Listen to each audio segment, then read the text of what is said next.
गुना की बड़ी और जीवनदायिनी नदियों में शामिल चौपेटे इन दिनों दुर्दशा की शिकार है।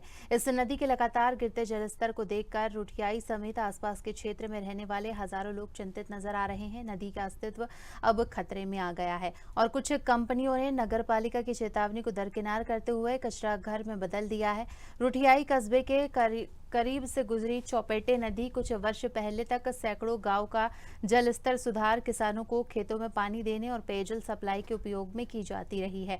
इस नदी में पानी आने का मुख्य स्रोत JKS बांध है, लेकिन बीते साल अल्पवर्षा होने की वजह से लंबे समय से नदी में पानी नहीं छोड़ा गया, जिसके चलते नदी का जल स्तर जमीन को छू रहा है। जगह जगह कई जम गई है और हैरानी की बात तो ये है कि राघोगढ़ क्षेत्र में आने वाली इस नदी को बचाने के लिए अभी तक कोई मुहिम नहीं छेड़ी गई।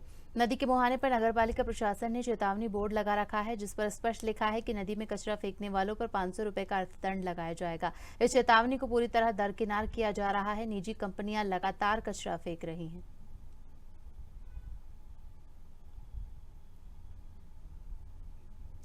खबर आपको बता दें, जहां पर मध्य प्रदेश के गुना से एक बार फिर हैरान करने वाली तस्वीरें सामने आई हैं। आपको बता दें कि जल स्तर लगातार गिर रहा है, लेकिन बावजूद इसके नदी में कचरा फेंका जा रहा है और लोग इससे बाज नहीं आ रहे हैं।